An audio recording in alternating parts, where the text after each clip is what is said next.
नमस्कार दोस्तों।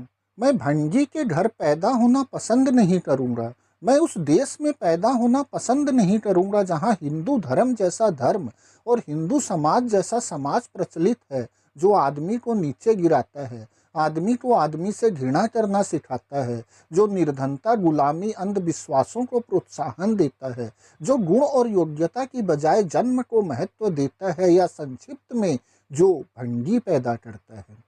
उसी धर्म के अनुयायियों ने मुझे आबादी से दूर गांव के बाहर सूअर और गधे की संगत में रहने पर मजबूर किया। उन्होंने मेरी औरतों की इज्जत लूटी और मुझे मानव से पशु बनाया। ये पंक्तियां भगवान दास द्वारा लिखित पुस्तक मैं भंगी हूँ से ली गई है। आज की इस वीडियो में हम भगवान दास जी की किताब मैं भंगी हूँ के जरिए भंगी समाज की पूरी दर्दनाक सच्चाई और संघर्ष की गाथा को देखेंगे। मैं भंगी हूँ सिर्फ एक किताब का नाम नहीं है, यह एक समुदाय की चीख, संघर्ष और जागृति का दस्तावेज है। एडवोकेट भगवान दास जी हमें सिखाते हैं कि असली सम्मान नाम बदलने से नहीं बल्कि व्यवस्था बदलने और जागरूकता से आता है।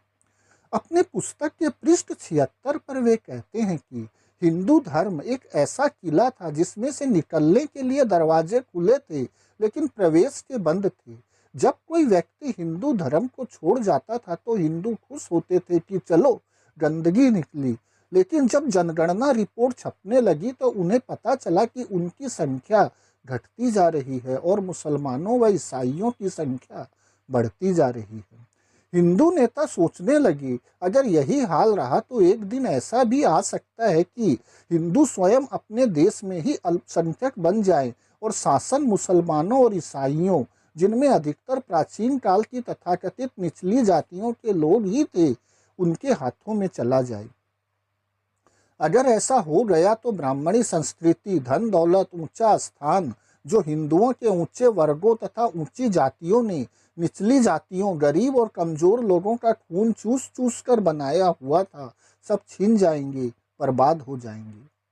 दोस्तों, यह पुस्तक प्रथम पुरुष में लिखी गई है, यानी भंगी समाज को मैं कहकर संबोधित किया जा रहा है।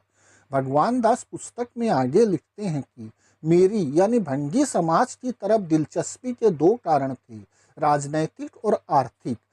यानी एक तो यह कि मैं जनगणना में अपने को हिंदू लिखवाऊं, दूसरा धर्म परिवर्तन न करूं।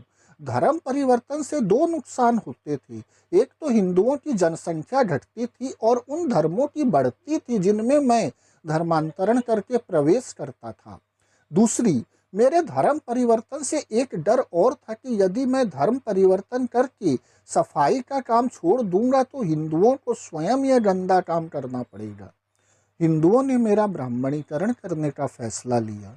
मैं उत्तर भारत में जिस भगवान की पूजा करता था उसको बालासा नूरी या लाल बेग कहा जाता था। ब्राह्मणों ने महाभारत और रामायण की कहानियों में से वाल्मीकि को चुना और मैंने अपने स्वामियों के कहने पर उसे अपना लिया। चालाक हिंदू ने मुझे हिंदू बनाने की बजाय मेरे आराध्य व इष्ट देवता लाल बेग का ब्राह्मणीकरण कर दिया और उसे वाल्मीकि बना दिया। मुझे पूरी तरह अपनाना मुश्किल था, लेकिन मेरे इष्ट देवता के ब्राह्मणीकरण में हिंदुओं को अधिक मेहनत नहीं करनी पड़ी।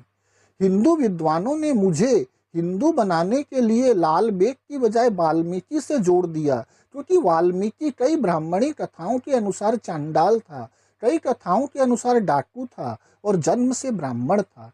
मेरा गो मांसाहारी होने के नाते कोई सीधा रिश्ता वाल्मीकि से नहीं जुड़ता था, लेकिन चूहड़ा आदि नाम के मुकाबले में वाल्मीकि कहलाना अच्छा लगा। ब्राह्मण परंपरा के अनुसार मुझे चोर और डाकू भी समझा जाता था, जबकि इतिहास साक्षी है कि मैं यह नीच काम कभी नहीं करता था।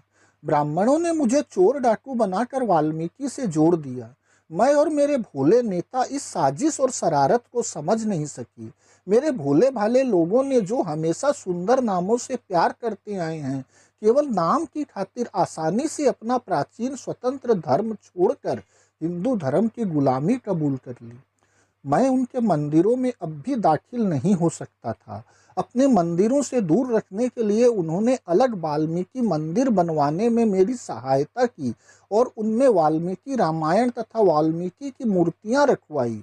ताकि मैं ब्राह्मणी ढंग से पूजा पाठ करना सीख सकूं। लेकिन यह सब होने पर भी वे इस मंदिर को अछूत समझती रही। पुस्तक आगे बताती है कि मेरे जो नाम उनकी नज़रों में मुसलमानी असर लिए होते थे, उसे उन्होंने हिंदुआना रंग देना शुरू किया। धीरे धीरे फैशन चल निकला और मेरे नौजवान बिना सोचे समझे अपने आप को ज़्यादा से ज़्यादा हिंदू ढंग में ढालने लगे। चालाक स्वार्थी हिंदू राजनैतिक नेताओं ने मेरे मामूली पढ़े लिखे नौजवानों को वाल्मीकि धर्म प्रचार के लिए लोगों में भेजना शुरू किया, ताकि वे लोगों में जाकर इस बात का प्रचार करें कि भंगी जनगणना में अपने को लाल बेगी, हेला, बालाशाही आदि न लिखाएं, बल्कि हिंदू लिखाएं और जाति वाल्मीकि। यूं धीरे धीरे बालासा नूरी और लाल बेग वाल्मीकि बन गए और मैं चूहड़ा वाल्मीकि। धीरे धीरे अगली पीढ़ी लाल वेद और बालासा को भूल गई और वाल्मीकि कहलाने लगी। हिंदू मुस्लिम दंगों में धर्म के नाम पर बलि का बकरा बनने के लिए और मुसलमानों, ईसाइयों या सिखों के खिलाफ लड़ने के लिए तथाकथित ऊंचे वर्ग और जातियों के लोगों को मेरे जैसे गरीब और मूर्ख लोगों की बहुत ज़रूरत रहती है। मैंने हिंदू धर्म की गुलामी के बदले अपनी धार्मिक आज़ादी खो दी और साथ ही आर्थिक तौर पर भी गुलाम बन गया। अब मैं मानसिक तौर पर भी उनका गुलाम हूँ। अपना सब कुछ खोकर केवल एक ब्राह्मणी नाम मुझे मिला है, वाल्मीकि वाल्मीकि वाल्मीकि। धन्यवाद दोस्तों।